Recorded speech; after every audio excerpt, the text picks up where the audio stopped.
Whisper, bringing you another video. Today's video is obviously, as you can tell by the title, Halloween inspired. Now, I actually teased this idea many years ago. If I look over here, it's just because my recording software is over here. So I teased this idea many years ago, and it seemed to get a good response. But today, I wanted to do some creepypasta readings, Halloween inspired, of course, of the creepypasta. I have found three that I think would be good. I'm kind of going with this on the fly, just a little bit, so I'm probably going to do some inaudible whispering along the way, and maybe some soft speaking, possibly also just whispering the entire way through. We'll see how it goes. These are relatively, one of the stories is pretty long, so of course sit back, relax, get snuggled up into bed. It's also the reason for this dark atmosphere that we've created here, low quality, lo-fi atmosphere, so that you can happily and easily just, turn off the phone, listen to it through your headphones, or just lay back and fall asleep without needing to look at this video. You can just put it to the side. Before we get into the reading, we will just set the mood.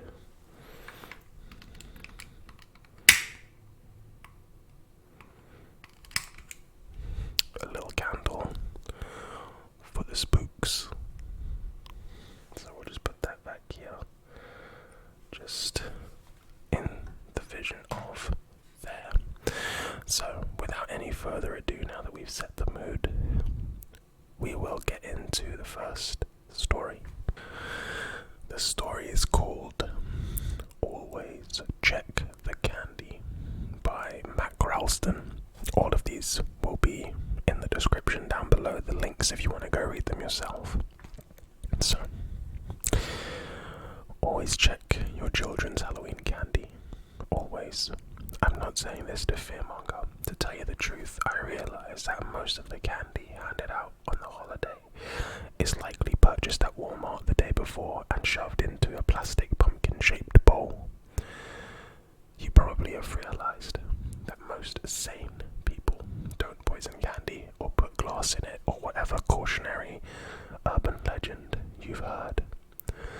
The only guy who did do that did so to his own son. So those neighbours of yours, don't treat them like criminals. They're just trying to innocently give the kiddos some sweets.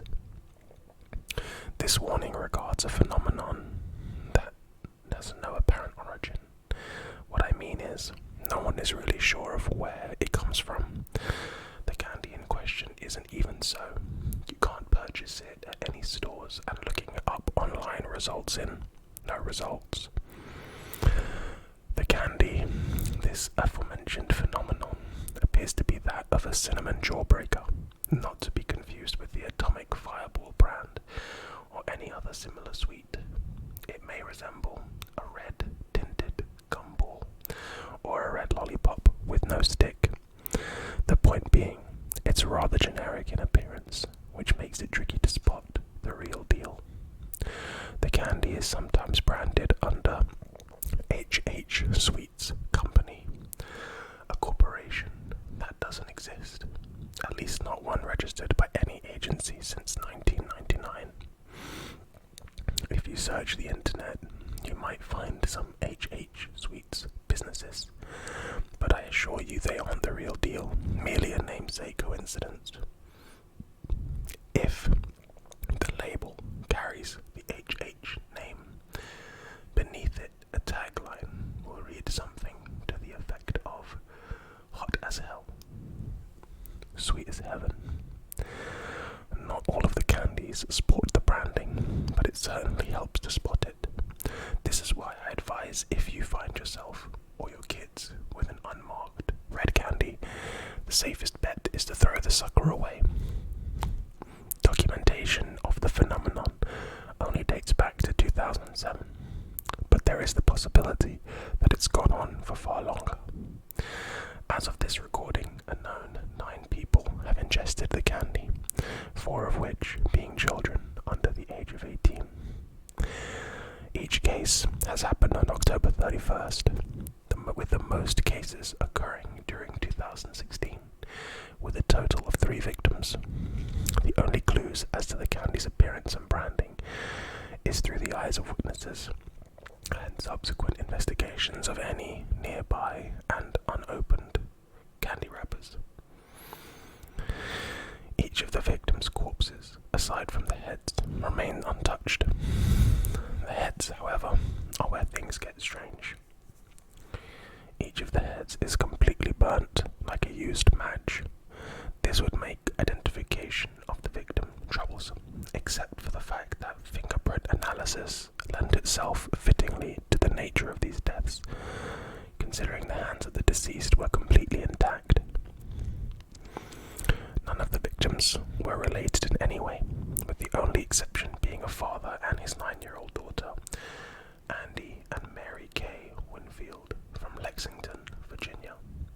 All of the others shared no relation other than the aforementioned candy. An eyewitness from Brevard, North Carolina, documented the full story behind the mysterious death of a 12-year-old boy, Shane Davis, who died on the Halloween of 2009. I was leaving the pharmacy at around 8:30 when it happened. He, Davis, was walking down the block in a zombie costume. I didn't even notice him at first because it was dark and the costume was dark. But then there was a flash of orange light, like someone lighting a candle. I turned around and in this heat wave hit me in the face, and the smell, oh Lord, it smelled like cooked meat. His head was on fire. There were people screaming, but there was nothing we could do. He screamed only for a moment, then he hit the pavement. I'll never unsee it. There were rumors it was a hex from a witch or something. I'm not a superstitious man, but when you see something like that, superstition doesn't seem too far off, you know. Similar reports were documented for many other victims. Shortly after ingesting the candy, the victim's head would burst into flames, and soon thereafter, the victim would succumb to the injury and die. Many rumors and theories have since popped up surrounding the deaths and candy. Many include witches and spells, but some have garnered significant following beyond regional folklore. One of the most popular rumors cites the death as a result of the 1782 execution of Henry Hyson Cassidy, H.H. Cassidy, a candy maker from Onancock, Virginia, the site of the first documented death from 2007. Cassidy, a local candy maker. Cassidy, a local candy maker, was placed on trial for the disappearance of 2 young girls from the neighboring town. Despite having no apparent motive for abducting 2 young girls, the candy maker was charged as a reasonable suspect, having access to sweets for alluring the children. Following a local investigation where one of the girls' bodies was discovered with candy in her pocket, Cassidy was charged with the murders and sentenced to death. Children from the town who once loved the sweets made by the candy maker began calling Cassidy the Witch of Onancock, making him one of the earliest male witches of legend. Being found guilty in a hasty trial, Cassidy was sentenced to death by molten metal, a process considered barbaric, except in a case of an accused witch. Cassidy, who swore his innocence until his death, had a molten metal ball dropped into his throat. While a quick death, it was certainly not painless. The townsfolk remarked that justice was served on the day, and the body was buried in a shallow grave.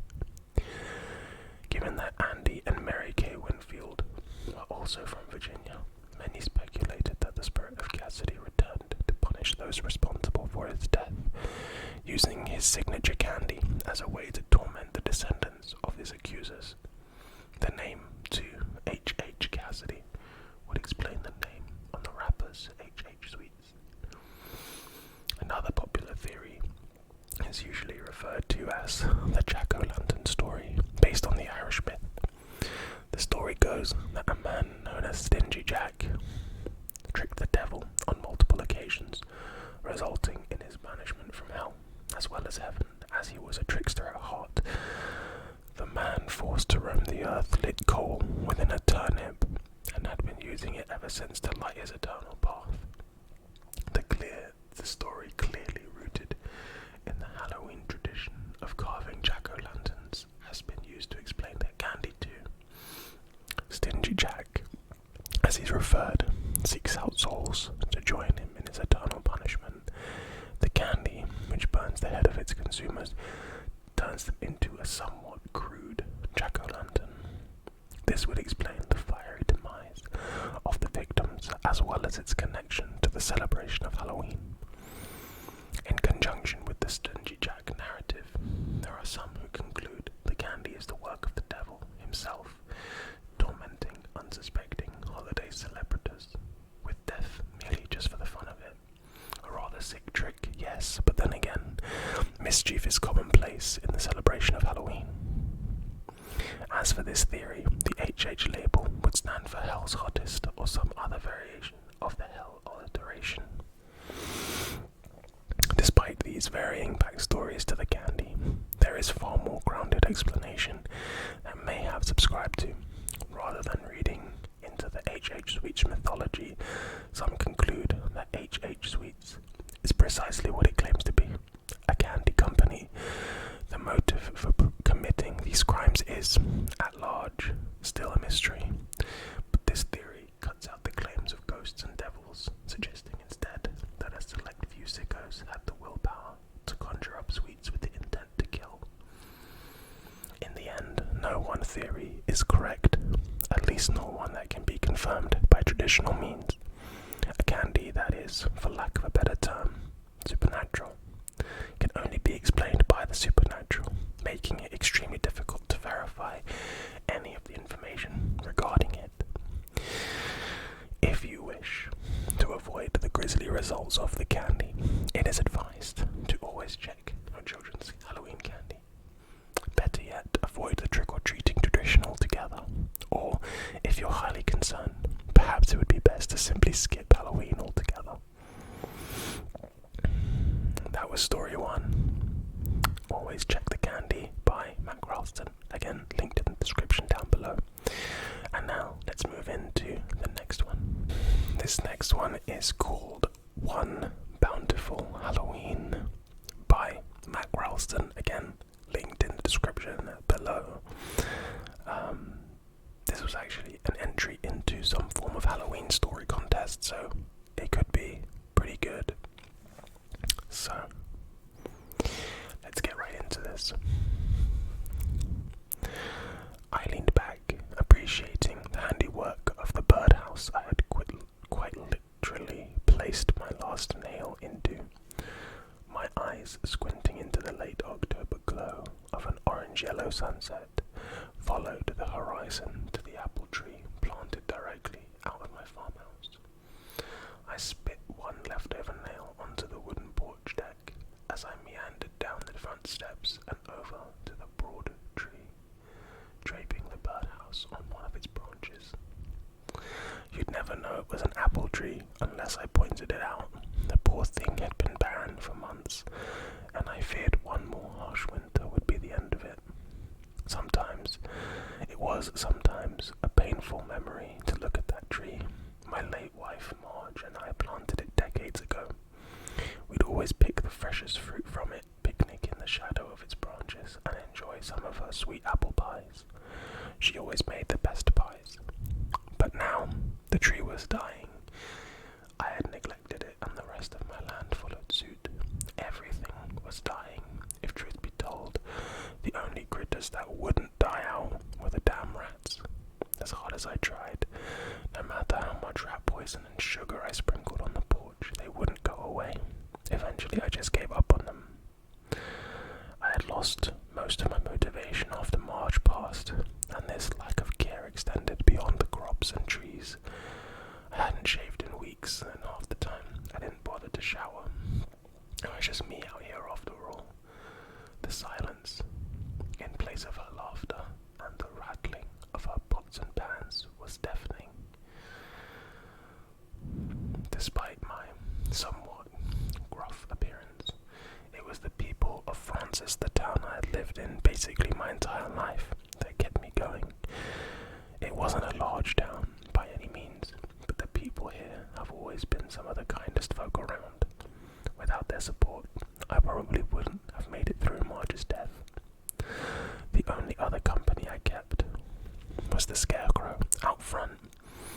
Marge used to call him Roy, probably because we used to listen to Roy Rogers on the radio every night.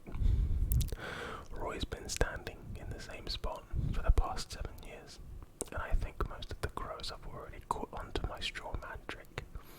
That's why, last week, I decided to build the birdhouse, hoping to lure in some robin or finches to drive the crows away.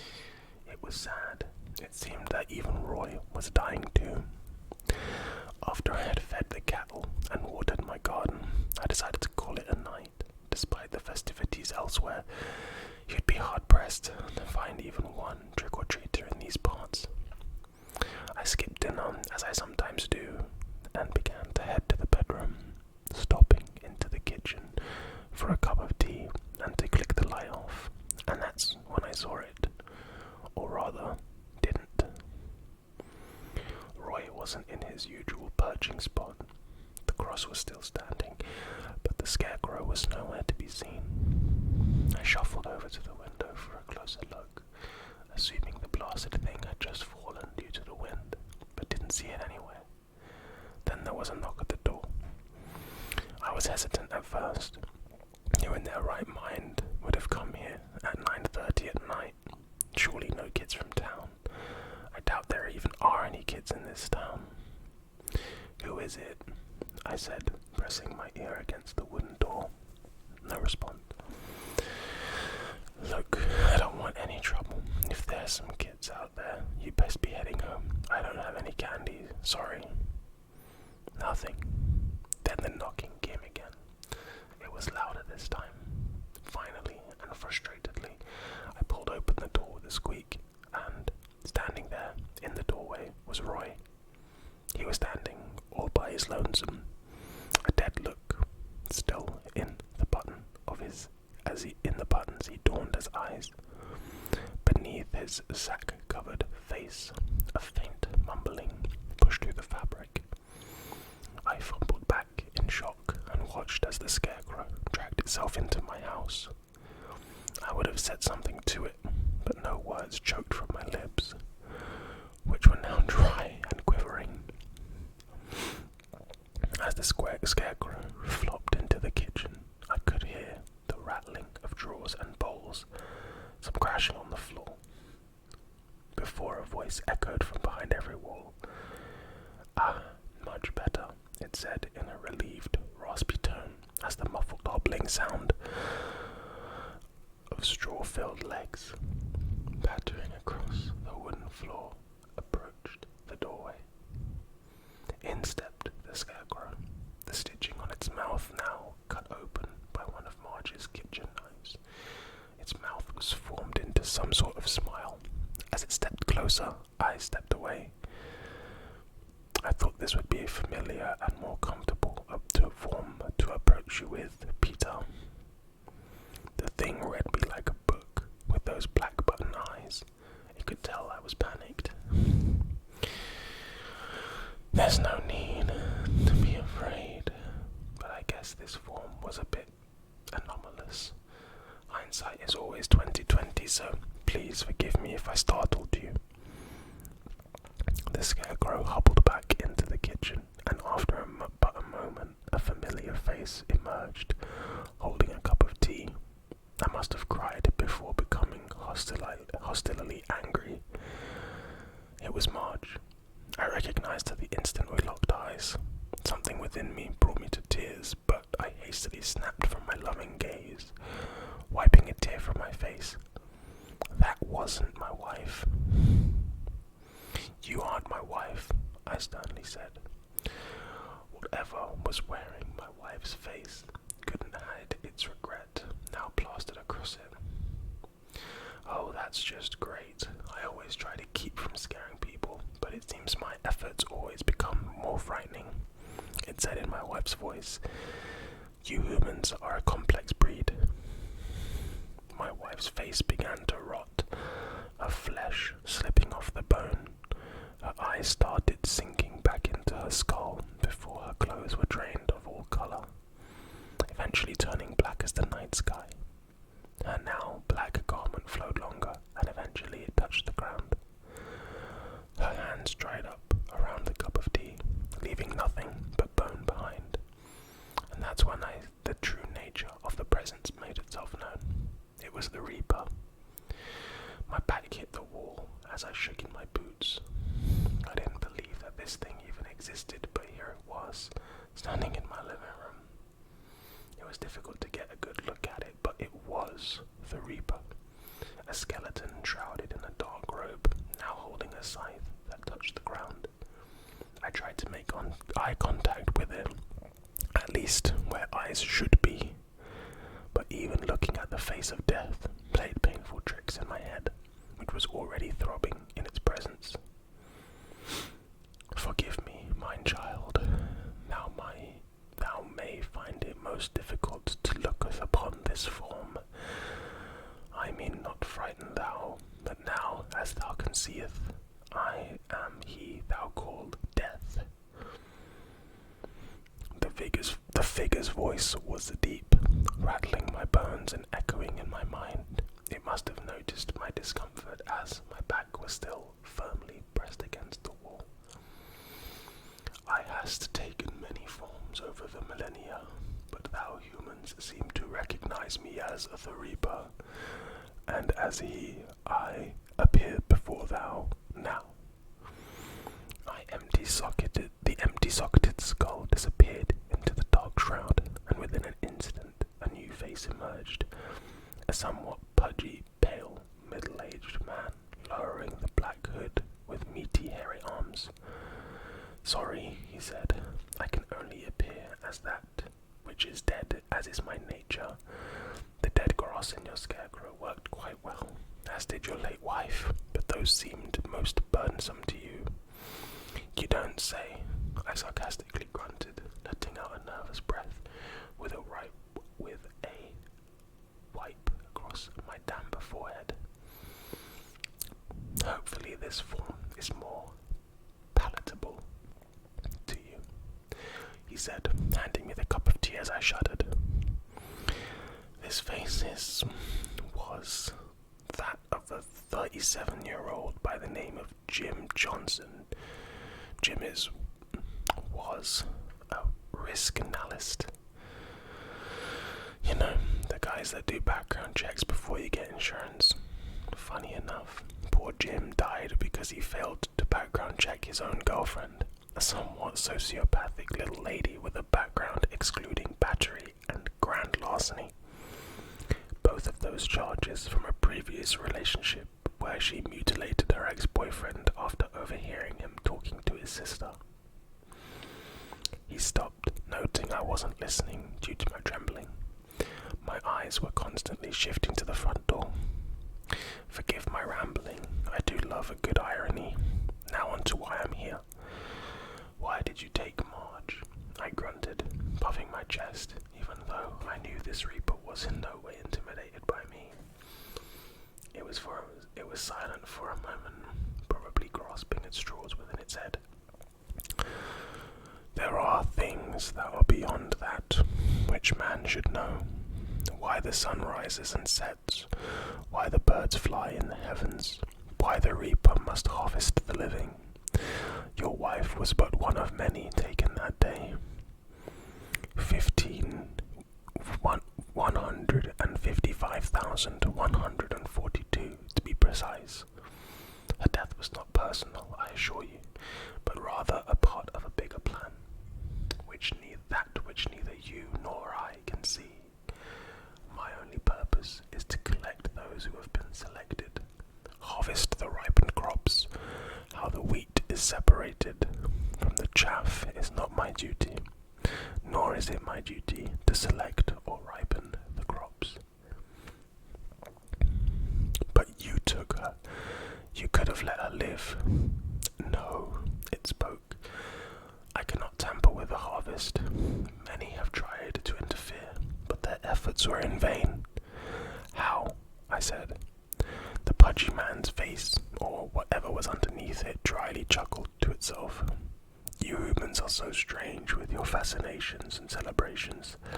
Tonight, for example, has always been somewhat of an honorary birthday for me, I suppose.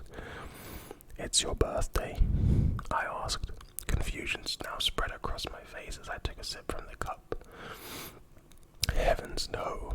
But surely if they can celebrate the birth of the Nazarene in December, they can observe my presence in October. Heavens, no. But surely if they can celebrate the birth of the Nazarene in December, they can observe my presence in October. Your presence. Halloween, as you call it, has always been about me. Humans love to test that which they do not understand. Before your generation, the Samhain was offered up as a night for me. Some even thought they could bribe the Reaper, offering their livestock, their children, to stop the harvest. The Reaper shook its lowered head. So what do you want? I said. Are you gonna kill me? The Reaper laughed again, deeper this time. You would think that, wouldn't you? After all, why else would the Grim Reaper come knocking at your door? I stared like a deer in the headlights of death. He continued to laugh, this time at me. Forgive me, Peter. As I said, I love a good irony. The Reaper glided past me, forcing my back into the wall as it stopped before the window. It peered outside.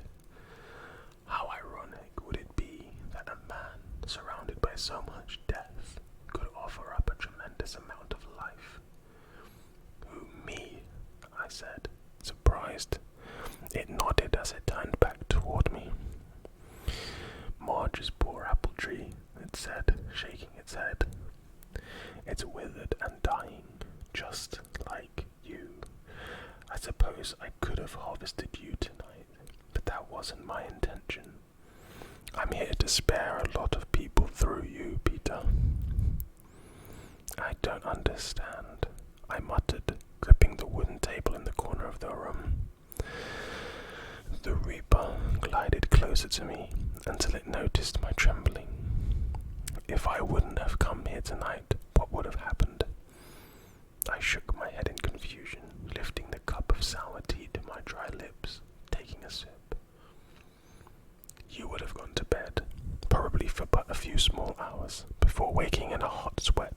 You'd pour yourself your nightly tea and step out onto the porch, but you would have forgotten the nail you spat onto it, remember? The Reaper raised now a skeletal hand, pinching the nail I had clenched in my mouth an hour or so earlier. You would have stepped on this, it would have hurt like hell, but you wouldn't have gone to a doctor, would you? I began to contemplate the scenario in my head. Of course you wouldn't have, Peter. The Reaper pointed to my scruffy, unkempt face. You stopped caring about yourself the day Marge couldn't anymore, so why start? My brows furrowed at the Reaper in confusion. It could tell I wasn't grasping its hypothetical story. Forgive my ramblings. I assure you, this all has a point. Get to it, I said sternly. If you would have stayed home, which you would have, the infection from the nail would have killed you, Peter. What? I said, brows furrowed. Well, not initially, but after 3 weeks you would have suffered from enough severe tetanus that you would have died. Most extreme muscle spasming in the neck and mouth. They call it lockjaw. Wait, are you saying this would have happened? I sputtered. Well, it's rare, but in your case, yes. And you can see that. The figure laughed at me in a condescending tone. I am death. I can see all possible outcomes of mortality, so I can plan accordingly for the harvest. So I would have died had you not come here tonight. It laughed again, this time more of an ironic chuckle. As a matter of fact, my being here tonight has served more than just you. I swallowed down a cough before sitting down in an old, squeaky wooden chair, resting the cup of tea on a nearby table. See, if you would have died, Peter, you wouldn't have been able to send that little letter of yours. What letter? I barked, leaning forward with a creak. kitchen. Don't tell me you forgot. I stood up, still trembling, and speedily tread into the kitchen, yanking the second drawer open. He was right. My letter to Dr. Farrow was resting atop some old cookbooks. I forgot I had written the damn thing in the first place. He needs it, Death said, voice echoing from the living room. Sometimes it's remarkable what a mere scribble of good tidings can do for the soul. I paced back into the kitchen, still clutching the letter in my hand. After what happened to Marge, Keith, Dr. Farrow, felt he wasn't an adequate medical doctor. 5 years in medical school and 12 years in practice, and for what? This wouldn't have been the first time I had harvested one of his patients either. No, he's knocked on my door many times, but this time it finally dawned on him. It was as if what his father used to say was finally spoken into existence. Which was what? I said, now grasping straws at myself. Which was that Keith would never amount to anything. Sure, a degree gets you the title, but what good is that without natural-born talent? At least that's what his father would say. I glanced down at the letter, reading the sorrowful etching of his name on the envelope.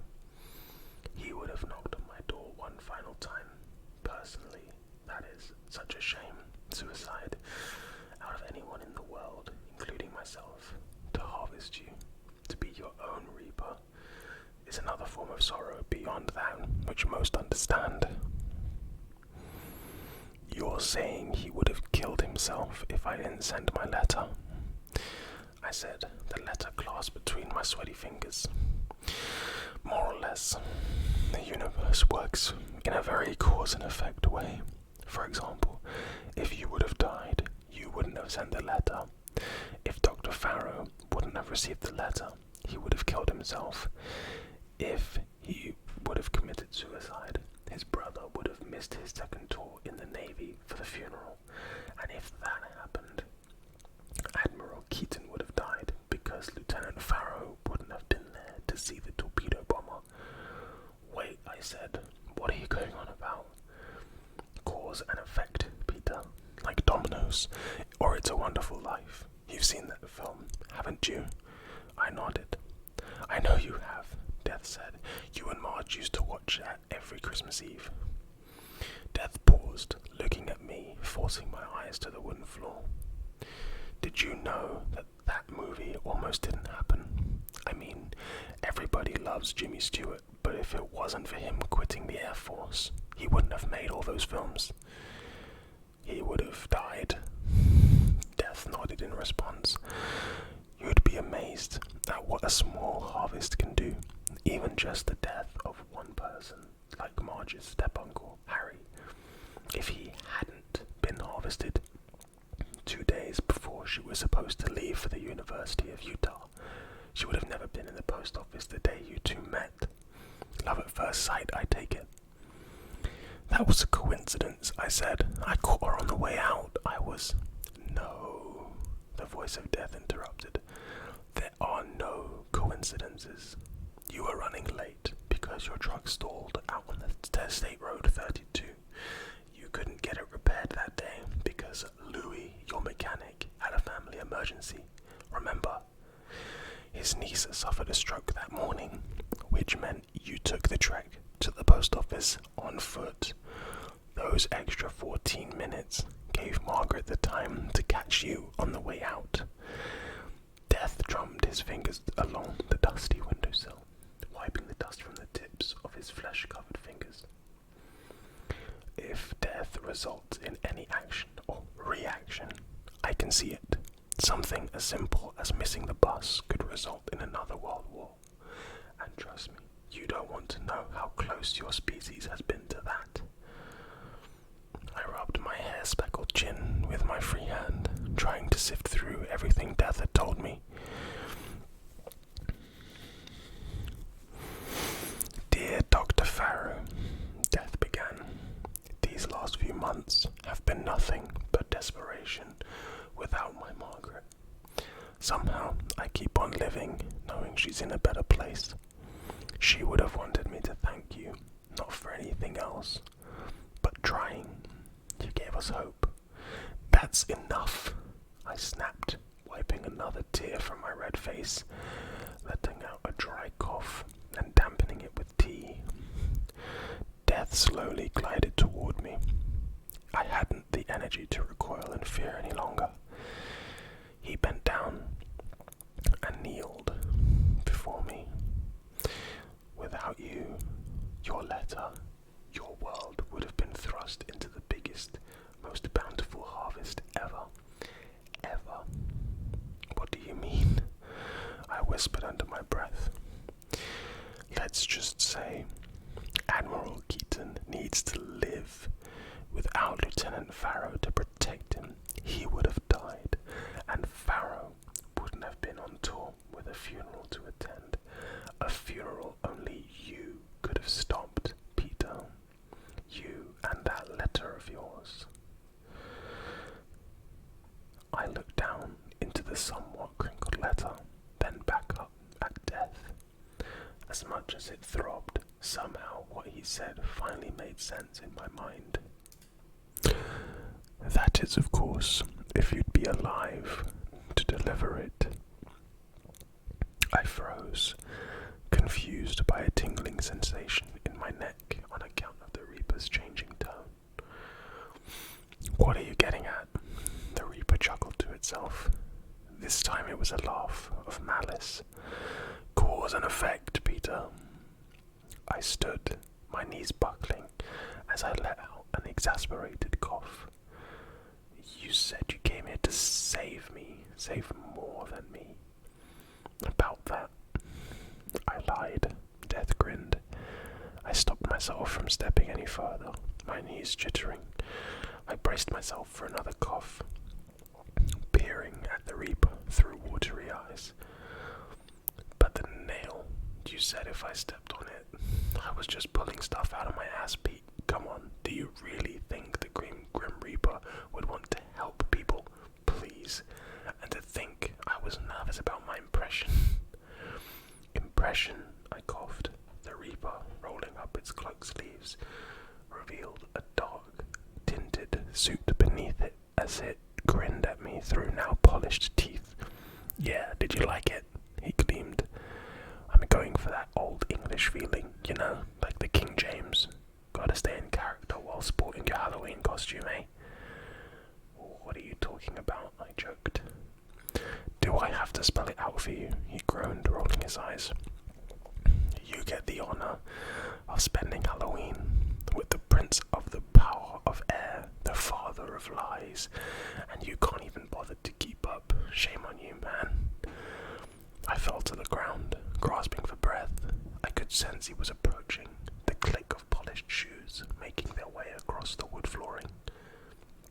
I could hear him laughing, the bellowing voice of the Reaper, now replaced with a smooth, confident tone. I lifted my head, but with one cough I dropped to the floor, spattering blood from between my teeth. You know, Peter, you really shouldn't be leaving your rat poison in the kitchen. Marge always warned you of these things. You never know when some clever, handsome little devil might, I don't know, pour some in your nightly tea. I spit more blood, mixed with the bubbling of foam from my mouth onto the floor. The letter, wedged between my convulsing fingers, was yanked from my hand. I could hear it being torn open. Where was I? Oh yeah, his voice said. You gave us hope, and I know one day I'll see my blessed bride again. Sincerely, Peter. The voice cackled. I've got good news for you, Pete. You're about to get your wish. After all, it's Halloween. Why not have a little trick with your treat?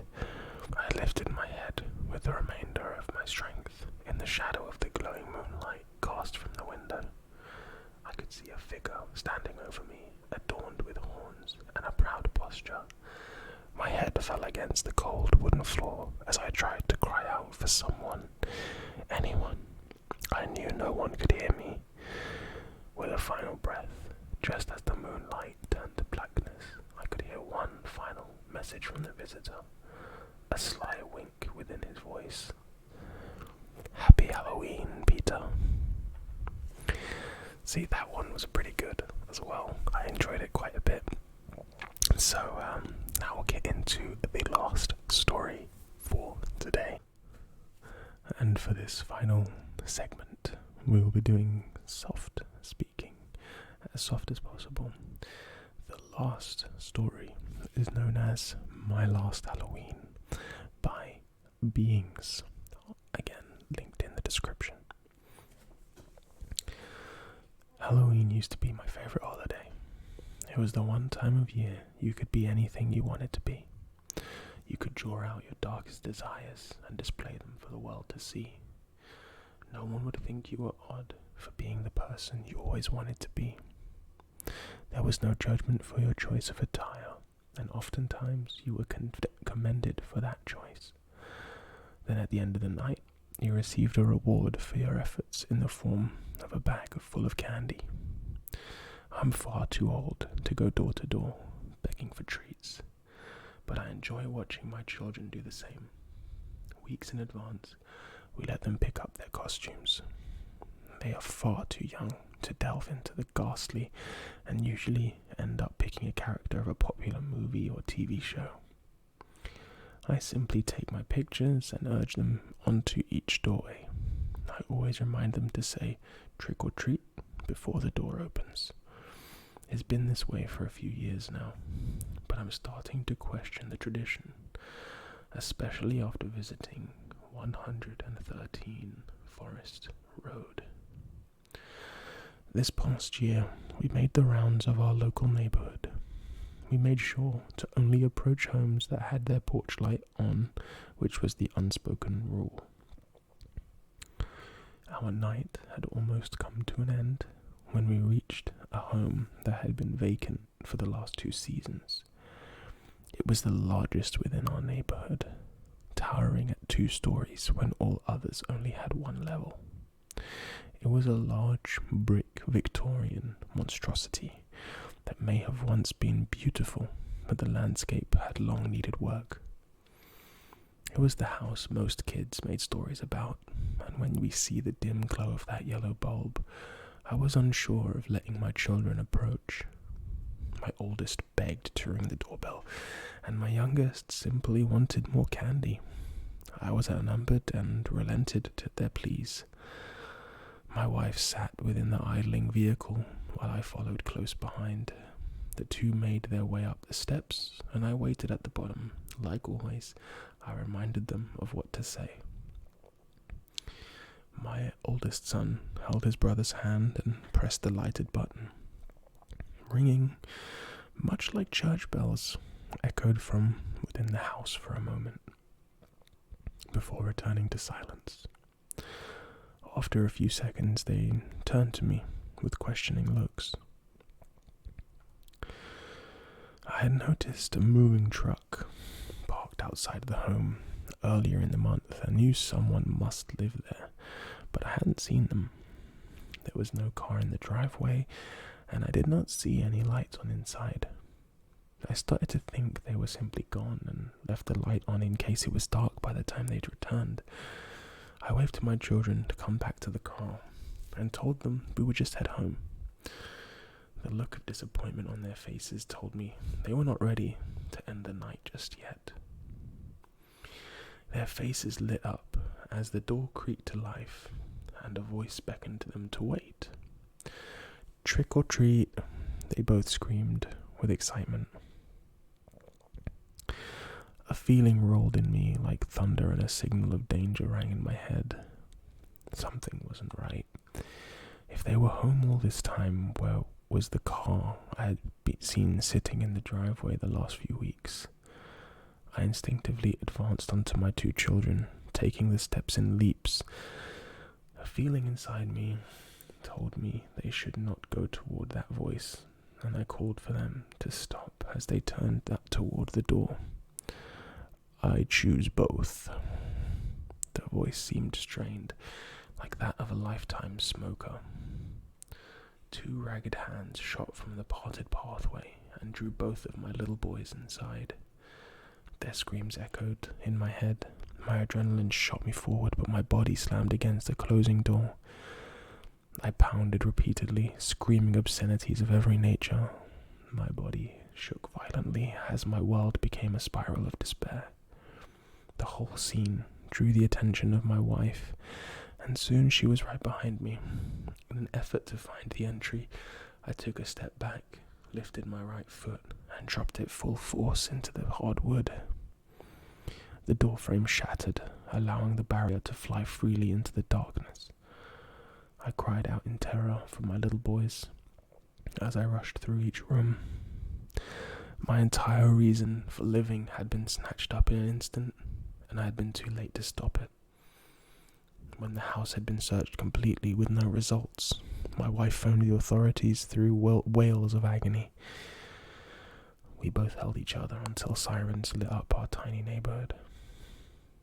It's been a year now, and we still have no answer as to what happened to our children. My wife distanced herself from me, and I'm sure she blames me for what happened. I don't fault her for that. I blame myself as well. If I had not let them go to that door, or listened to my feelings sooner, they would both still be here. Halloween is no longer a fun time for us, but a reminder of our mistakes. I don't even leave my house on that night, and even in the sight of a pumpkin makes tears stream down my face. The drive home from work is especially hard, witnessing the houses that decorate for the occasion. I'm almost in a panic before I close myself within the safety of my home. Please, if you read this, don't let your kids visit 113 Forest Road on Halloween. So, that'll just about do it for that last story. I hope you're doing well with these. I hope you enjoyed them. And we'll get back into the whispering now. So, I'm super excited that you guys were able to catch these creepypastas after teasing it so long ago. This is a very classic video. I'm sorry the visuals have been pretty dark and pretty boring. We got the candle for some ambiance, but I hope you enjoyed. I hope you fell asleep. If you're not asleep, close your eyes, get to sleep. I hope you all have a very happy Halloween. Be safe. Obviously, we've now had 2 of our stories here with warnings about Halloween. So if you are out trick-or-treating and all that other stuff, do be careful, do be safe, look after each other and yourselves, of course. If you are still around, comment something down in the description to let me know you made it all the way to the video, and let's just say Grim Reaper. If you write Grim Reaper in the comments down below, I'll know that you made it to the very end of the video. And yeah, if you enjoyed it, leave a like, subscribe down below if you haven't already, click the notification bell so you never miss an upload. I will catch you guys probably at the beginning of November for more videos to come. This video has been The Epic Whisper, and I hope you guys have a wonderful Halloween. And again, be careful, be safe, look after yourselves, and I'll see you guys in the next one. See ya.